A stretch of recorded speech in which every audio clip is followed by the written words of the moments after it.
2023 का ये पुराना पेपर है 2020 का। इस पेपर को हम देख लेते हैं कि इसमें से क्या क्या सवाल बनते हैं।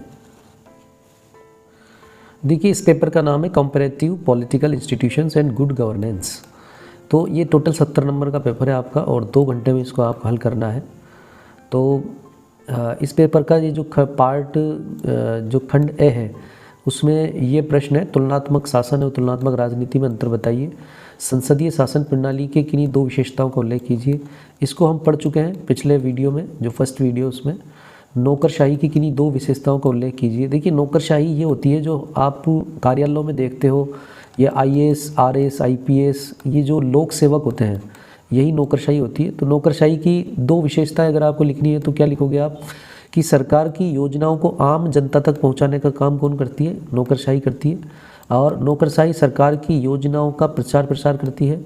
सरकार के जो एजेंडे होते हैं उनको लागू करती है नौकरशाही। और नौकरशाही आम जनता के और सरकार के बीच में एक कड़ी की भूमिका निभाती है।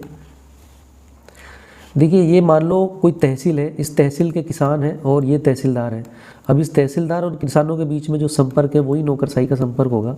या ये कोई IPS है और ये किसी ज़िले की जनसंख्या है, तो ये IPS यानी SP और ज़िले की जनसंख्या के बीच जो पावर होगा वही नौकरशाही होगी। तो आपको इस चीज़ को समझना होगा प्रैक्टिकली रूप से। और एक कलेक्टर के और आम जनता के बीच में जो चीज़ें होती है वही नौकरशाही की विशेषताएँ होती है। जैसे नौकरशाही आम जनता को जो सर्विसेज है सरकार की वो उपलब्ध कराती है, और जनता के जो कार्य हैं वो नौकरशाही के जरिए संपन्न होते हैं। जैसे मान लो किसी सरकार ने ये तय कर लिया चुनाव के दौरान कि सभी नागरिकों को जो कि 60 साल से ऊपर है, सरकार उन्हें 1000 रुपये की पेंशन देगी हर महीने। अब सरकार ने ये वादा कर लिया, लेकिन सरकार के इस वादे को जो पूरा करने का जो कार्य करेगी, या इस 1000 रुपये जो प्रदान करने की कोशिश करेगी नागरिकों को, वो नौकरशाही करेगी। नौकरशाही एक मॉडल बनाएगी, एक योजना बनाएगी, उस योजना के जरिए आवेदन पत्र आमंत्रित करेगी नौकरशाही। फिर उन आवेदन पत्रों को छांटेगी, फिर उसमें जो पात्र होंगे उनको ये जो पेंशन की योजना है ये दी जाएगी। तो नौकरशाही की 2 विशेषताएं अगर लिखनी हो तो काफ़ी सारी लिख सकते हो आप। कांग्रेस द्वारा सर्वोच्च न्यायालय को नियंत्रित करने के 2 तरीकों का उल्लेख कीजिए। ये जो कांग्रेस लिखा हुआ है ये अमेरिकी कांग्रेस के बारे में लिखा हुआ है, ठीक है। तो अमेरिका में जो 2 सदन है, सीनेट और हाउस ऑफ रिप्रेजेंटेटिव, HOR यानी हाउस ऑफ रिप्रेजेंटेटिव, मैं पिछली वीडियो में बता चुका हूँ। तो इन दोनों जो सदन है इनको कांग्रेस कहते हैं। तो अमेरिका की कांग्रेस वहाँ के जो सुप्रीम कोर्ट है उसको किस तरीके से नियंत्रित करने की कोशिश करती है, उनके 2 तरीकों का यहाँ पर उल्लेख करना है।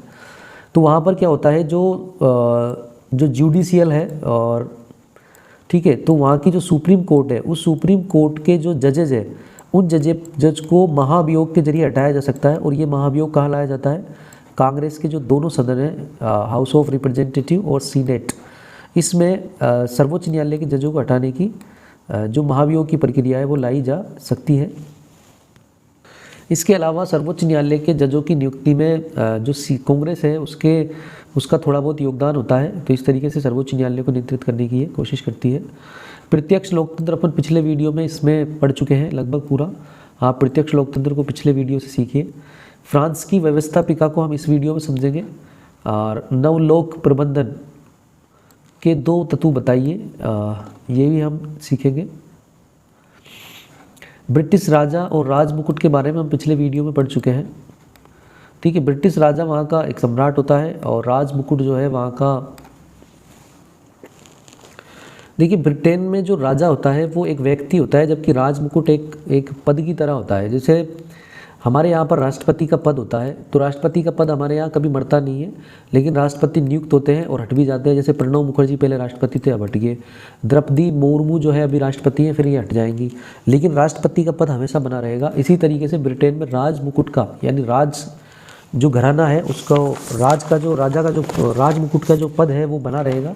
लेकिन ब्रिटिश राजा जो है एक व्यक्ति होता है और ये व्यक्ति मर जाते हैं, बदलते रहते हैं, कभी महारानी बन जाती है, कभी कुछ बन जाते हैं, लेकिन जो राजमुकुट है यानी जो पद है वो ऐसे कैसे बना रहेगा। तो इन दोनों में आपको अंतर लिख देना है परीक्षा में। अमेरिका के राष्ट्रपति की शक्तियों को हम अभी इस वीडियो में पढ़ेंगे थोड़ी देर बाद। ब्रिटेन की दलीय प्रणाली में पिछले वीडियो में बता चुका हूँ। ब्रिटेन में 2 तरह के दल काम करते हैं। भारत में बहुत सारे दल काम करते हैं, जबकि ब्रिटेन में केवल 2 ही दल काम करते हैं। एक तो है labour party. Labour party Bharat की कांग्रेस पार्टी की तरह है, जो उदार पार्टी है। ठीक है। लेकिन एक दूसरी पार्टी है ब्रिटेन में, एक तो लेबर पार्टी है जो उदार पार्टी है, मैंने बताया अभी आपको, और दूसरी कंजर्वेटिव पार्टी है जो कि भारत में बीजेपी की तरह है, जो संस्थाएं हैं उनको जो पुरानी जो मान्यता है उनको बनाए रखने की कोशिश करती है कंजर्वेटिव पार्टी। इसको दक्षिणपंथी पार्टी भी कहते हैं। अगर आ जाता है नौकरशाही के दोषों का उल्लेख कीजिए, जो कि पहले परीक्षा में आया हुआ है और इस बार भी आने की संभावना है। तो नौकरशाही जो है, इसके बारे में आप बहुत कुछ लिख सकते हो। नौकरशाही हमारे आसपास जो सरकारी कार्यालयों में जो काम करते हैं, जो अधिकारी वर्ग से लेकर जो बाबू वर्ग होता है, उसको नौकरशाही कहते हैं। तो नौकरशाही के दोष, यानी इनमें क्या बुराई है, काफ़ी सारी बुराई है। भ्रष्टाचार अगर आपने टॉपिक लिख दिया तो इस पर काफ़ी कुछ लंबे सारा टॉपिक आप इस पर लिख सकते हो कि भाई जो नौकरशाही है उसका सबसे मेन जो बुराई है वो भ्रष्टाचार है। नौकरशाही भ्रष्टाचार में लिप्त है। कई बार अखबारों में कई सारे उदाहरण आते हैं जो आप लिख सकते हो कि कई अधिकारी जो बड़े बड़े हैं, कई भ्रष्टाचार में एसीबी उन्हें ट्रैप कर देती है। कई बार एसीबी के ऊपर भी भ्रष्टाचार के आरोप लगे। ठीक है, तो नौकरशाही भ्रष्टाचार है, असत्य है, और जो योजना है उनमें अपने लोगों को फ़ायदा पहुंचाने की कोशिश की जाती है।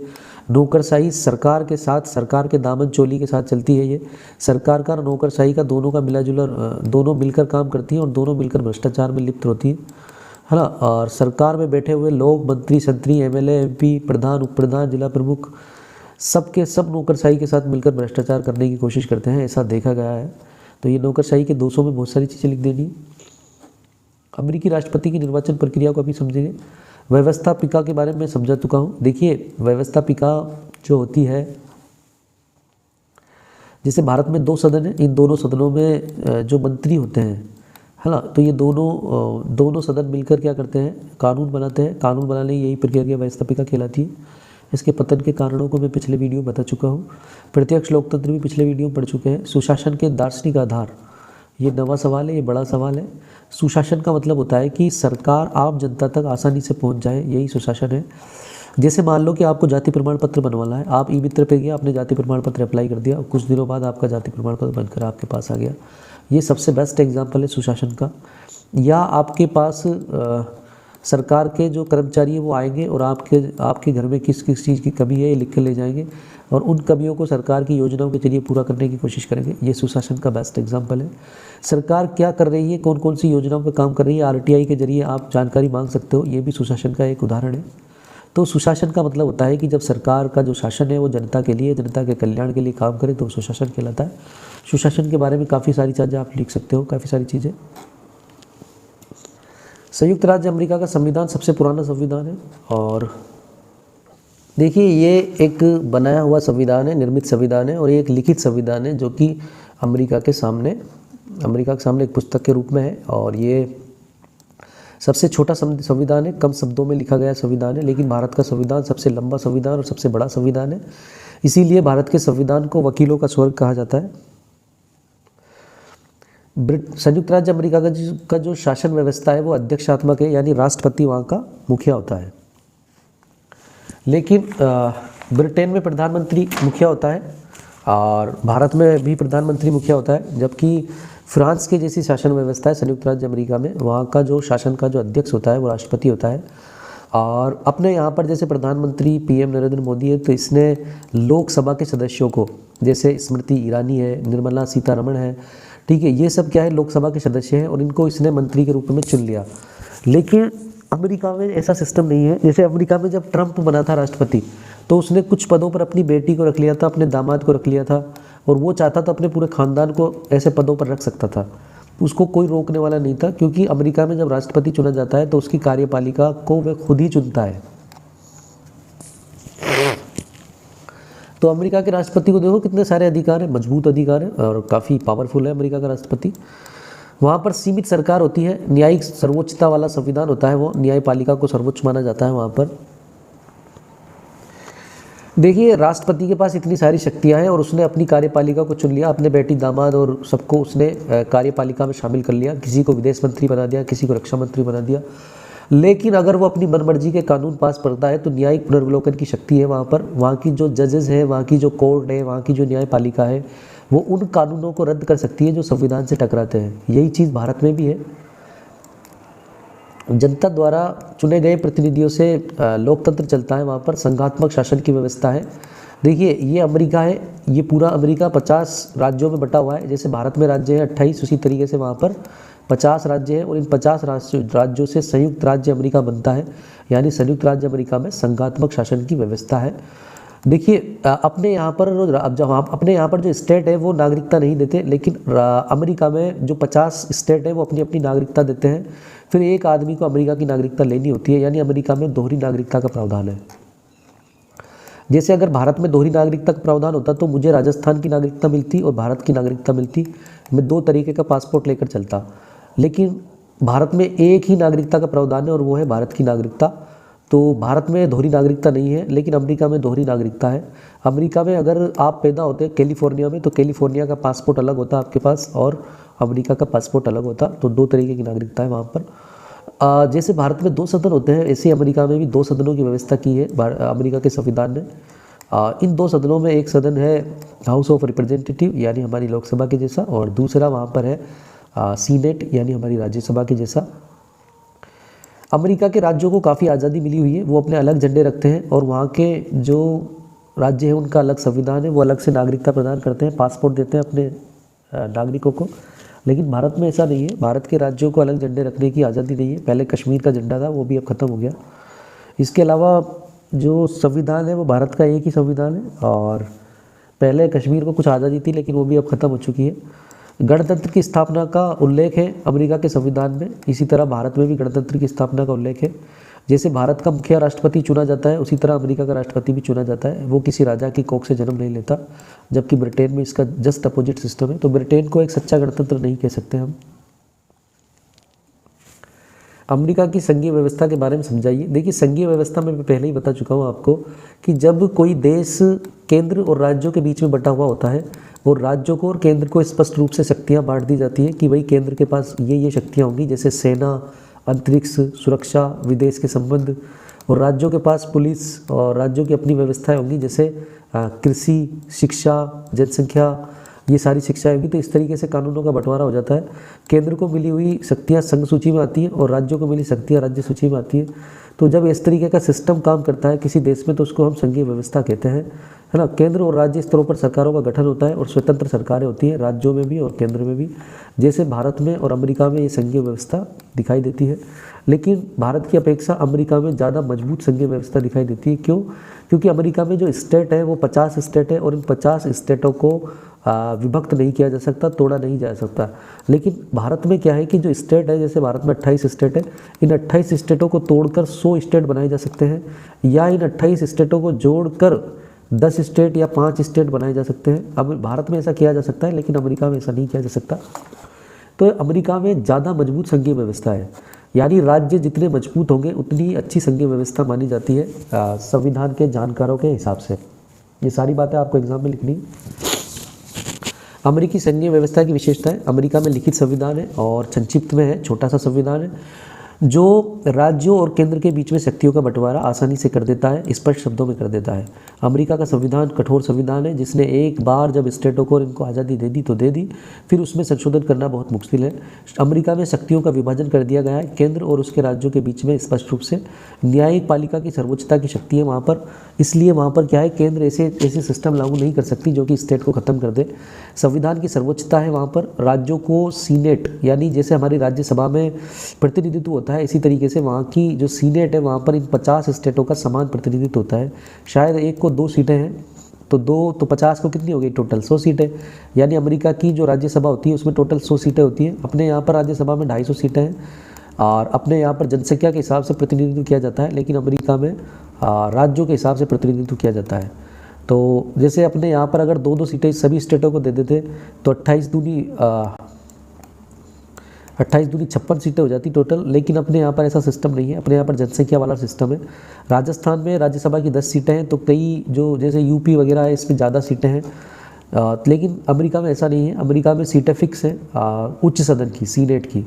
अमेरिका में दोहरी नागरिकता के प्रावधान है, एक नागरिकता वहाँ का राज्य देता है तो दूसरी नागरिकता वहाँ का अमेरिका देता है। ये विनाशी राज्य हैं अमेरिका के, यानी इन राज्य ये जो 50 स्टेट है इनको तोड़ा नहीं जा सकता, विभक्त नहीं किया जा सकता और ना ही इनको जोड़ा जा सकता है। यानी एक बार जो स्टेट बन गया वो बन गया। राज्यों का अपना संविधान है वहाँ पर, जैसे अमेरिका का संविधान है उसी तरह अमेरिका के जो राज्य हैं 50, जैसे कैलिफोर्निया वगैरह है, तो इनके अलग से संविधान है।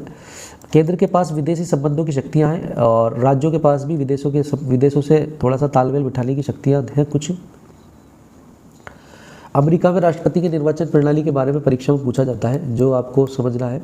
अमेरिका के राष्ट्रपति के पद जो होता है उसके लिए वहाँ का जन्मजात नागरिक होना जरूरी है। जैसे मान लो भारत में किसी बच्चे ने जन्म लिया और वो अमेरिका में जाकर बस गया, उसको अमेरिका की नागरिकता मिल गई, तो वो अमेरिका का राष्ट्रपति नहीं बन सकता। लेकिन अगर इसके बच्चा पैदा होता है अमेरिका के अंदर, तो जन्मजात ही उसको अमेरिका की नागरिकता मिल जाएगी, क्योंकि बाप को पहले से नागरिकता मिली हुई है। तो ये बच्चा जो है वो राष्ट्रपति बन सकता है, लेकिन ये जो बच्चा यहाँ से जाकर रहा है इसको ये राष्ट्रपति नहीं बन सकता। तो अमेरिका में राष्ट्रपति बनने के लिए जन्मजात नागरिक होना जरूरी है, उसकी आयु 35 साल से ऊपर होना जरूरी है और 14 वर्ष से वो अमेरिका का नागरिक होना। देखिए, अमेरिका में 2 ही दल हैं, हमारे यहाँ पर बहुत सारे दल हैं, लेकिन अमेरिका में 2 ही दल हैं। उन दोनों दलों द्वारा राष्ट्रपति के नामों का चयन किया जाता है सबसे पहले। फिर वो दोनों राष्ट्रपति जो दोनों दल बना देते हैं वो चुनावी अभियान करते हैं, रैलियाँ करते हैं। फिर उसके बाद में निर्वाचक मंडलों का चुनाव किया जाता है, पूरे देश में चुनाव होते हैं और निर्वाचक मंडल बन के चुन लिए जाते हैं। फिर ये निर्वाचक मंडल के जो सदस्य होते हैं ये राष्ट्रपति के लिए मतदान करते हैं और फिर मतों की गणना होती है और नए राष्ट्रपति का चुनाव हो जाता है। जैसे ही अमेरिका का कोई राष्ट्रपति बनता है तो वो अपनी कार्यपालिका खुद चुनता है। वो अपने मंत्री वगैरह, विदेश संबंधों के लिए विदेश मंत्री और सैनिकों के लिए रक्षा मंत्री, बम के लिए विधायी शक्तियाँ वगैरह, ये सारी चीज़ें वो खुद ही चुनता है भाई। अमेरिका का राष्ट्रपति बहुत शक्तिशाली होता है अन्य राष्ट्रपतियों की तुलना में। अमेरिका की राज्यसभा के कार्य अधिकारों का आलोचनात्मक मूल्यांकन करना है।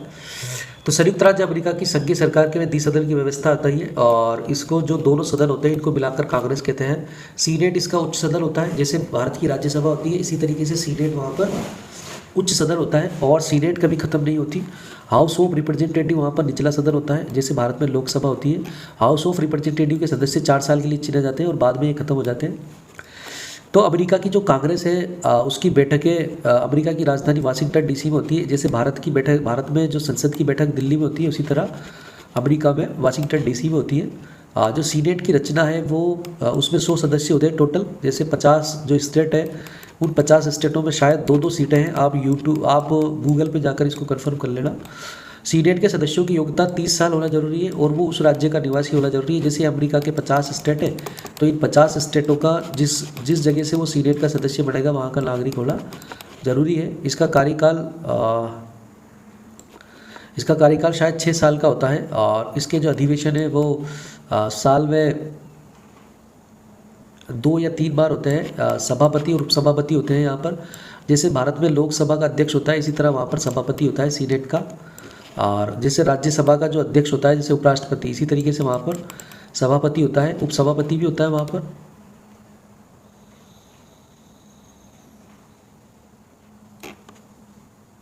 हमारे यहाँ की राज्यसभा की तुलना में अमेरिका की जो सीनेट है यानी अमेरिका की जो राज्यसभा है वो शक्तिशाली है। क्योंकि अमेरिका की जो सीनेट है वो विदेशों से होने वाली संधियों को स्वीकारता प्रदान करती है। जैसे मान लो अमेरिका के और भारत के बीच में 200 करोड़ रुपए का एक समझौता हुआ है, या मान लो परमाणु टेक्नोलॉजी को आदान प्रदान के लिए भारत और अमेरिका के बीच में समझौता हुआ है, तो इस समझौते का तब तक अमल में नहीं लाया जा सकता जब तक कि इसको सीनेट स्वीकार नहीं कर लेता। लेकिन अपने यहाँ पर ऐसा सिस्टम नहीं है। अपने यहाँ पर भारत और अमेरिका के बीच में अगर कोई टेक्नोलॉजी से संबंधित या परमाणु बमों की टेक्नोलॉजी से संबंधित कोई समझौता होता है तो भारत की राज्यसभा में उसको पास करवाना जरूरी नहीं है, जबकि अमेरिका में ऐसा है। जब अमेरिका में कोई नियुक्तियाँ होती है, जैसे जजेज की नियुक्ति होती है, सुप्रीम कोर्ट के जज की नियुक्ति होती है, तो उसकी पुष्टि करने के लिए यानी उस पर मोहर लगाने के लिए जो सीनेट है उसमें प्रस्ताव लाया जाता है। सीनेट में अगर कोई शिकायत होती है तो इसकी जांच की जाती है। युद्ध की घोषणा और शांति की घोषणा सीनेट करती है। मात्र 100 सदस्यों वाला सुसंगठित सदन है ये, जहाँ पर सभी स्टेटों को बराबर प्रतिनिधित्व दिया गया है, चाहे उनकी जनसंख्या कम हो चाहे ज़्यादा हो। ये मैं बात पहले ही बता चुका हूँ आपको। भाषण का प्रभार फिलिबस्टर विधि, इसका कार्यकाल लंबा होता है और दलीय नियंत्रण का इस पर अभाव होता है। अमेरिका में शक्तियों के पृथक्करण का सिद्धांत क्या है, इसको एक उदाहरण से समझिए आप। जैसे मान लो कि आपके पिताजी की ये दुकान है और आपके पिताजी ने एक दुकान और खोल दी और ये दूसरी दुकान और खोल दी। अब इस दुकान पर आपके पिताजी ने आपको बिठा दिया और इस दुकान पर आपके भाई को बिठा दिया और इस दुकान पर आपके पिताजी खुद बैठे हैं।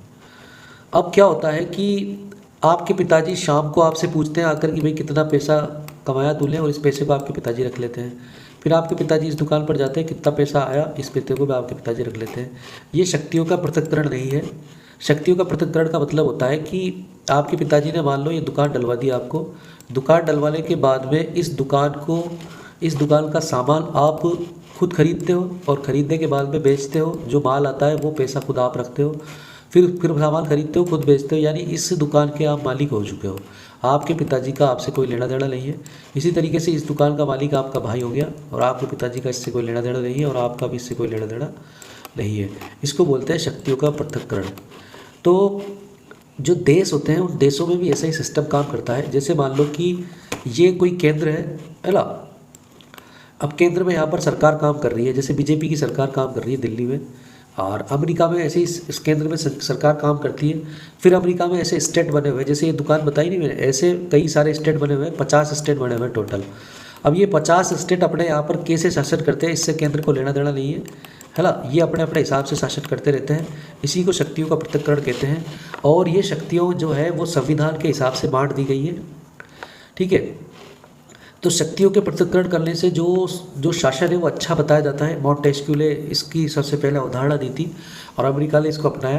तो शक्तियों के पृथक्करण के सिद्धांत का यूएसओ में प्रयोग किया गया सबसे पहले, और जो राज्य होते हैं वो अपने कार्यों का विभाजन जो है और अपने हिसाब से कर लेते हैं। इसके अलावा शक्तियों के पृथक्करण को एक अर्थ में और समझिए आप। देखिए अमेरिका में 3 चीज़ें हैं। एक तो है न्यायपालिका, है ना, और जैसे मैंने बताया कि आपके पिताजी की दुकान है ना, तो जैसे आप 3 जगह दुकानें हो गई, तो इसी तरीके से अमेरिका में 3 चीज़ें काम करती है। एक तो है न्यायपालिका, है ना, और एक है कार्यपालिका और एक है व्यवस्थापिका, ठीक है। कार्यपालिका, व्यवस्थापिका और न्यायपालिका अपना अपना काम स्वतंत्र रूप से कर रही है, ठीक है। इन सबको अपनी अपनी शक्तियों का एहसास है और अपनी शक्तियों की पहचान है।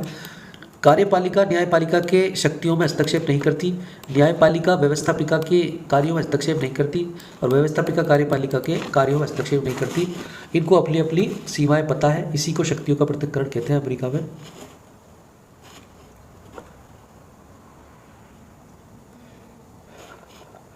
लेकिन कभी कभी न्यायपालिका और कार्यपालिका और व्यवस्थापिका तीनों के बीच में अवरोध और टकराव होते रहते हैं, लेकिन इससे संतुलन बना रहता है और ये ऐसा होना भी जरूरी माना जाता है शक्तियों के पृथक्करण में।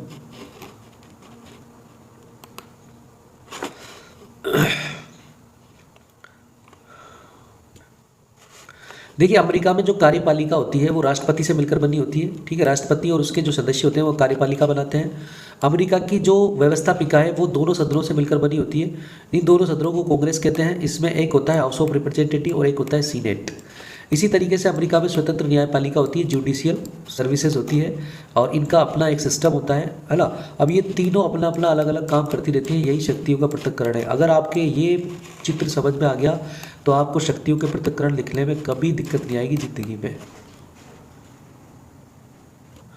देखिए जापान की जो संसद होती है उसको डाइट कहा जाता है और जापान की जो डाइट होती है यानी संसद होती है उसमें भी 2 सदन होते हैं। जापान का संविधान भारत के संविधान के जैसा ही है और ब्रिटेन के संविधान से ज़्यादा मिलता जुलता है। जैसे ब्रिटेन में सम्राट होता है इसी तरीके से जापान में भी सम्राट होता है और सम्राट जो 2 सदन होते हैं वहाँ पर डाइट के, इन डाइट के सदनों में जब कोई कानून पास होकर आता है तो सम्राट उस पर मोहर लगा देता है और वो कानून बन जाता है। जापान का संविधान द्वितीय विश्व युद्ध के बाद आया था और जापान के संविधान ने कई सारी जो चीज़ें हैं वो पहले से ही फिक्स कर दी थी कि सम्राट नाम मात्र का शासक होगा। जैसे ब्रिटेन में सम्राट नाम मात्र का शासक होता है उसी तरीके से जापान में सम्राट नाम मात्र का शासक होगा। असली शक्ति जापान के प्रधानमंत्री में निहित होगी और जापान का प्रधानमंत्री डाइट चुनेगा। लेकिन जापान के सम्राट के पास भी कुछ शक्तियाँ होती है। वो प्रधानमंत्री की नियुक्ति करता है जापान के प्रधानमंत्री की। उसके पास न्यायिक अधिकार भी होते हैं, जैसे सुप्रीम कोर्ट का जो जज होता है उसको चुनता है ये।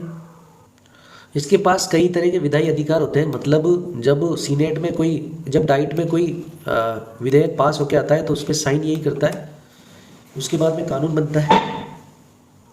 ये आपकी परीक्षा में डायरेक्ट सवाल आता है, जापान और ब्रिटेन के सम्राट की तुलना कीजिए।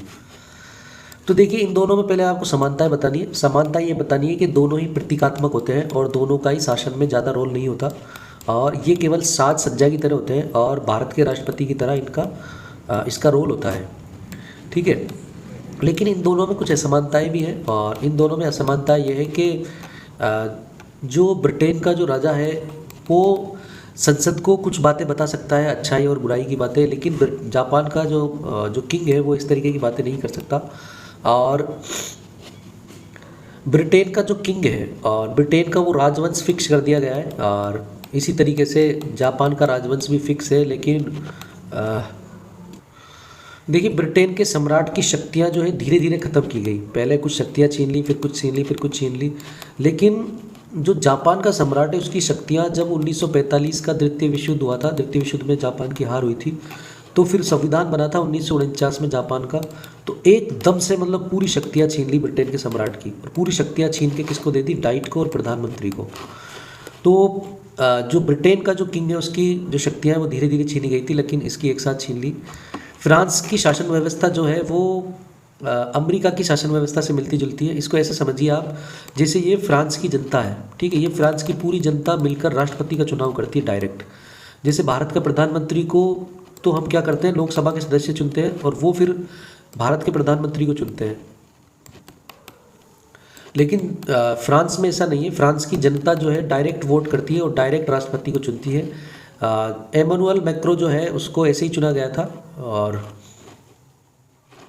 फ्रांस में जो ये शासन व्यवस्था है वो 1958 में बनी थी, है ना। अल्जीरिया में फ्रांसीसी सेना के विद्रोह ने सरकार को मजबूर किया कि वे अपनी शक्ति जनरल, जो फ्रांस का एक जनरल था चार्ल्स डी गाल, उसको वो प्रधानमंत्री बना, और उसने 39 सदस्यों की सहायता से जो 5वां गणराज्य है फ्रांस का, उसके सहारे 3 महीने में ही उसने फ्रांस का संविधान बना डाला।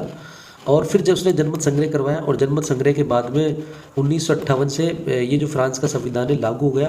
फ्रांस का संविधान एक लिखित संविधान है, छोटा संविधान है, राष्ट्रपति जनता के द्वारा निर्वाचित होता है।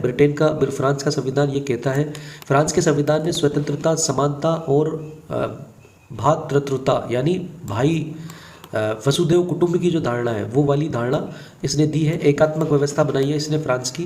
फ्रांस के संविधान में संशोधन का तरीका अत्यंत कठोर है, क्योंकि जो गाल था वो चाहता था कि फ्रांस का संविधान बदले ही ना। वहाँ पर अमेरिका के जैसी संसदीय मतलब अध्यक्षीय शासन व्यवस्था अपनाई गई है, यानी राष्ट्रपति को जनता चुनती है और राष्ट्रपति सर्वे सर्वा होता है। लेकिन संसदीय शासन व्यवस्था भी है वहाँ पर 2 सदन काम करते हैं, ठीक है। तो जनता द्वारा सीधा चुना गया राष्ट्रपति जो विधायिका के प्रति उत्तरदायी नहीं है, अध्यक्षीय प्रणाली का गुण है ये। लेकिन वहाँ पर प्रधानमंत्री और मंत्री परिषद भी है जो विधायिका के प्रति उत्तरदायी है। ये संसदीय प्रणाली वहाँ पर काम करती है। इसके अलावा फ्रांस के संविधान की विशेषता है कि उसने 2 सदनों की व्यवस्था की है वहाँ पर।